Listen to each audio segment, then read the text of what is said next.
Tito capítulo 3, versículo 1 diz assim: admoesta-os a que se sujeitem aos principados e potestades, que lhes obedeçam e estejam preparados para toda boa obra.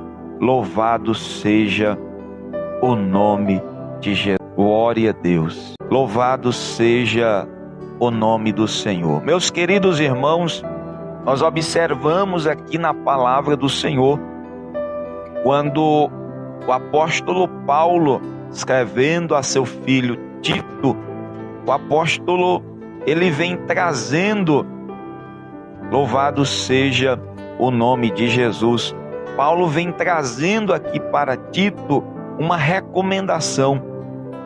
Paulo vem falando a seu filho na fé que os homens estejam sujeitos, os principados, as potestades, que eles obedeçam e estejam preparados para toda boa obra. É nesse ponto que eu quero falar com você, quando Paulo diz a Tito que os homens estejam preparados para toda boa obra. Nós observamos, queridos, que Paulo diz aos Efésios capítulo 2, versículo 10, que nós não somos salvos pelas obras que nós fazemos, que elas nos trazem a salvação. Mas Paulo diz aqui que nós devemos estar preparados, como o versículo 10 de Efésios capítulo 2, é que nós fomos feitos, nós fomos criados para as boas obras. Então todo aquele que teve um encontro pessoal com o Senhor Jesus, todo aquele que teve a sua vida transformada pelo Evangelho do Senhor, então ele sobre si, ele tem esse dever de frutificar, ele tem esse dever de realizar coisas boas, porque a natureza que agora está nele essa natureza vem de Deus, essa natureza está ligada a Deus.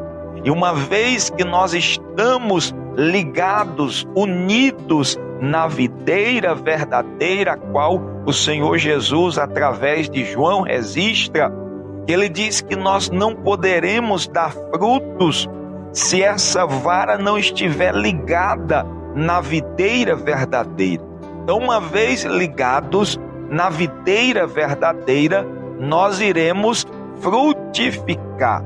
Nós vamos ter boas obras, a qual Tiago, ele diz na sua carta que fé sem obras é morta e obra sem fé é morta, mostrando-nos que está intimamente ligado a fé com as boas obras, com as boas práticas, com as boas atitudes. Então, quando se vê um cristão, se espera que ele, na sua vida, venha recheado de boas práticas, de boas atitudes, pois Paulo diz a Tito, aqui no capítulo 3, admoesta-os que se sujeitem os principados, as potestades, que lhe obedeçam e estejam. Interessante é que Paulo diz, e estejam preparados. Quando nós observamos a palavra preparados, é de alguém que está pronto, em prontidão. Um soldado, ele precisa estar em prontidão, ele precisa estar com o seu fardamento, com a sua arma, ele precisa estar ali de prontidão ao serviço. É interessante se observar que os profissionais, sejam da saúde, um exemplo, eles têm os seus plantão, onde eles estão de prontidão para atender aqueles que chegam ali com as suas necessidades. Então o cristão, ele precisa estar de prontidão, ele precisa estar, como se diz aqui, pronto para toda boa obra.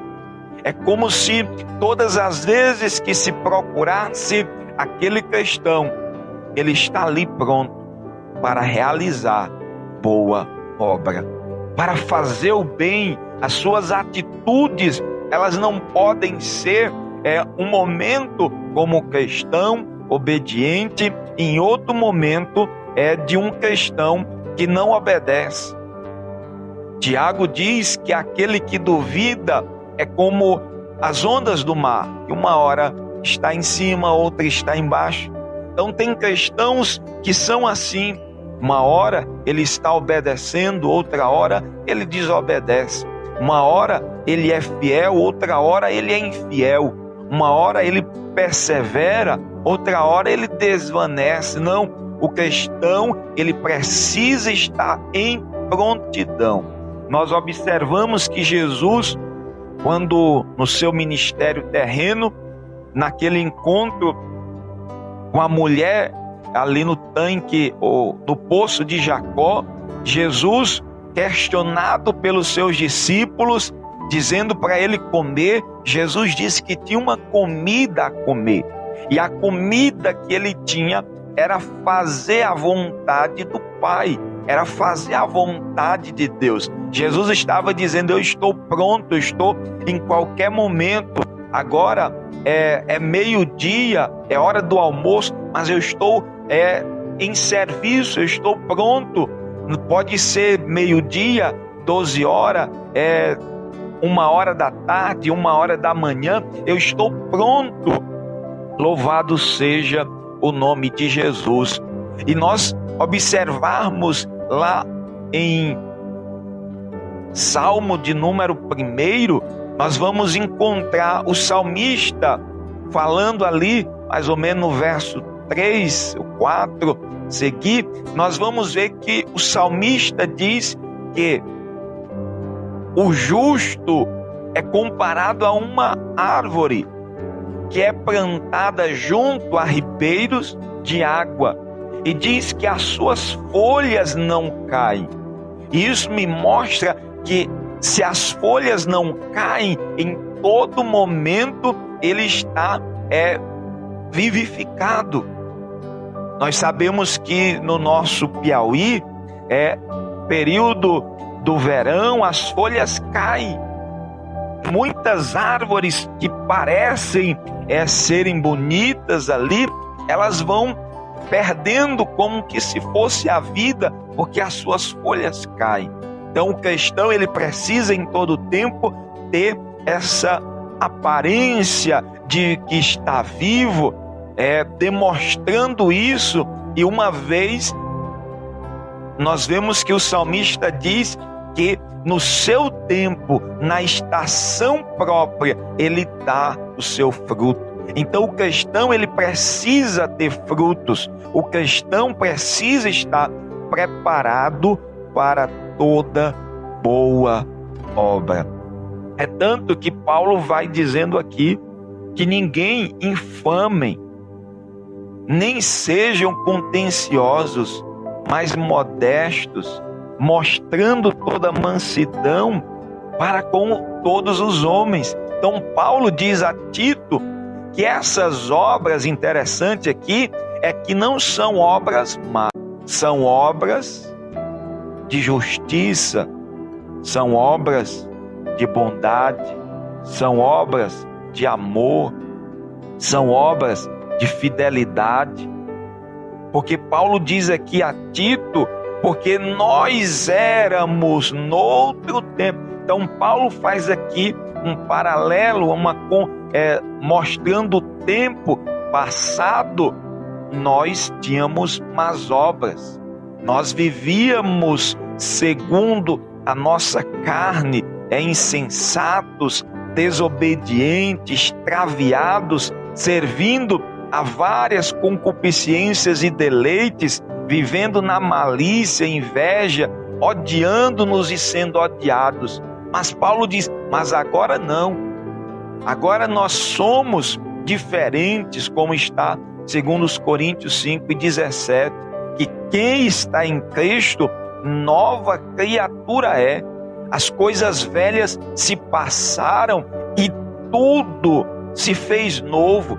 Tudo é novo, então as obras são novas, porque Paulo diz aos Gálatas que se nós andarmos em espírito, vivamos em espírito. E uma vez que nós andamos em espírito, vivemos em espírito, em novidade de vida, Gálatas 5:22 está lá, os frutos do espírito. Os frutos que vão se manifestando na nossa vida, porque agora nós somos de Deus. O Espírito de Deus habita em nós. Então veja que Paulo diz a Tito, interessante, que toda essa carta nós vamos vendo Paulo sempre falando sobre a prática das boas obras. Como diz, não é que elas nos salvam, mas que como cristão nós devemos andar por elas, uma vez que Jesus, ele é o exemplo para a nossa vida. O Senhor Jesus é as pisadas que nós devemos seguir. Infelizmente nós vemos que muitas pessoas seguem seus exemplos, seguem exemplos, mas seguem exemplos maus. Eu gosto sempre de dizer que as pessoas são mais fáceis de seguir exemplos ruins do que exemplos bons. As pessoas sempre comentam de alguém que comete atitudes erradas, mas às vezes não lembra de quem age de forma correta e acaba pegando esses exemplos de más obras para si. Mas nós vemos aqui que Paulo diz a Tito que ele esteja preparado para toda boa obra. É o versículo de número 8 do capítulo 3 de Tito, ele diz: fiel é a palavra, e isto quero, que deveras afirmes, para que os que creem em Deus, veja só, e quero que deveras afirmes, para que os que creem em Deus procurem aplicar-se às boas obras. Então nós devemos, uma vez crendo em Deus, aplicar a nossa vida às boas obras. Estas coisas são boas e são proveitosas aos homens. Então, uma vez que nós cremos em Cristo, cremos em Deus, vivemos a sua palavra, as boas obras, as boas práticas de vivência, de relacionamento, de atitudes, de fé, de amor, de benevolência, de misericórdia, de compaixão, elas vão estar na nossa vida. Então não tem como nós sermos cristãos e não termos boas obras. Não tem como nós estar divorciado a fé cristã das boas práticas. Uma vez que nós estamos unidos a Jesus, ele nos constrange. Paulo diz que o amor de Cristo, o amor de Deus, ele nos constrange. Uma vez, queridos, que nós estamos intimamente ligados ao Senhor, nós somos constrangidos a fazer o bem. É tanto, para concluir, que quando Jesus conta aquela parábola do credor incompassivo, ele diz assim: tu deverias fazer o mesmo. Eu não te perdoei a tua dívida, a tua grande dívida. Tu deveria fazer o mesmo, porque é isso que se espera. Uma vez perdoados, perdoemos. Uma vez amados, amemos. Uma vez restaurados, restauremos. Então, o que Jesus fez na nossa vida, que nós possamos aplicar a outras pessoas, que nós possamos praticar isto para que outras pessoas sejam alcançadas pelo nosso testemunho, e o nome, o mais importante, o nome de Jesus seja glorificado. Louvado seja Deus.